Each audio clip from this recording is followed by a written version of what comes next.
Yeah, my childhood was very good. I enjoyed my childhood in McLeod. We did a lot of things. Of course, the games were different back then.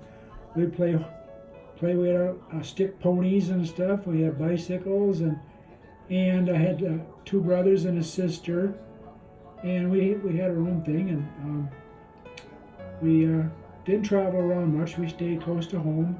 Our biggest trip was like to Dickinson to a rodeo one time. That was a pretty fun trip. And then one time to Watertown, South Dakota to a rodeo. My dad was big on Western stuff, and especially rodeos and sports. He was a huge baseball fan, and he was going a lot. So it was my mother a lot that kind of raised us, because he was a trucker, hauled cars from Detroit, Michigan to Montana much of the time. And he'd bring us back some silver dollars quite a bit. So I had quite a few silver dollars, which you got, I guess, some of them. And no, I had a wonderful childhood. McLeod was good.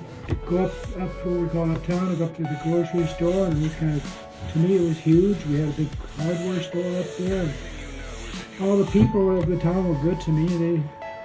They were just great people.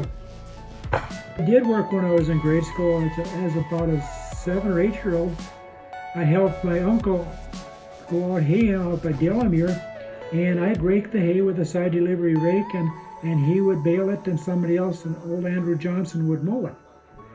And that was kind of fun. We had our lunches out on the prairie like that, and we did that in the summertime, of course. In the wintertime, we'd go and bale hay for this guy. It'd be cold out. The stationary stacked hay, we'd throw it into a baler and make small bales like they did back when.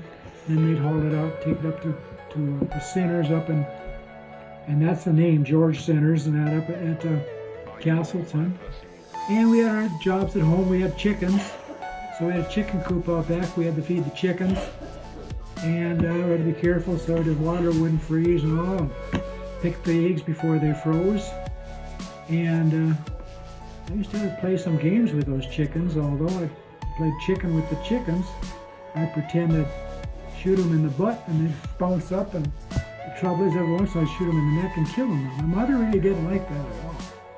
But then we had chicken for dinner that Sunday, because I helped her out with these dead chickens. But that was kind of fun. And then we used to have chores in the house, washing and doing dishes. We'd take turns doing that, and we got paid for that. 50 cents a week, I think, or a quarter a week. I think it was a quarter a week. And I liked washing the best, but the others didn't like to wash, so they did the dish wiping. And we'd have to clean the house, help keep the house clean. Well, of our generation, we had a lot of things to do. We made up a lot of our own games. We'd play card games, and we had like Monopoly, and we did Cowboys and Indians and stuff like that. And we were kept rather busy. I don't remember being bored too much at all. But I'm sure your generation is different. You got your games as far as electronic games and whatever. I'm sure it's very good. But I wouldn't trade my days for anything. I just enjoyed my growing up years. And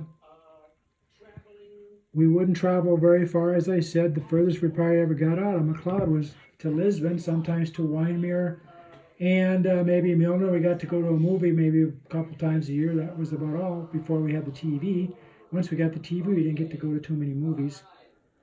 But we were kind of hard up. We were poor people at that time, because 4 kids and 1 income, it wasn't real good.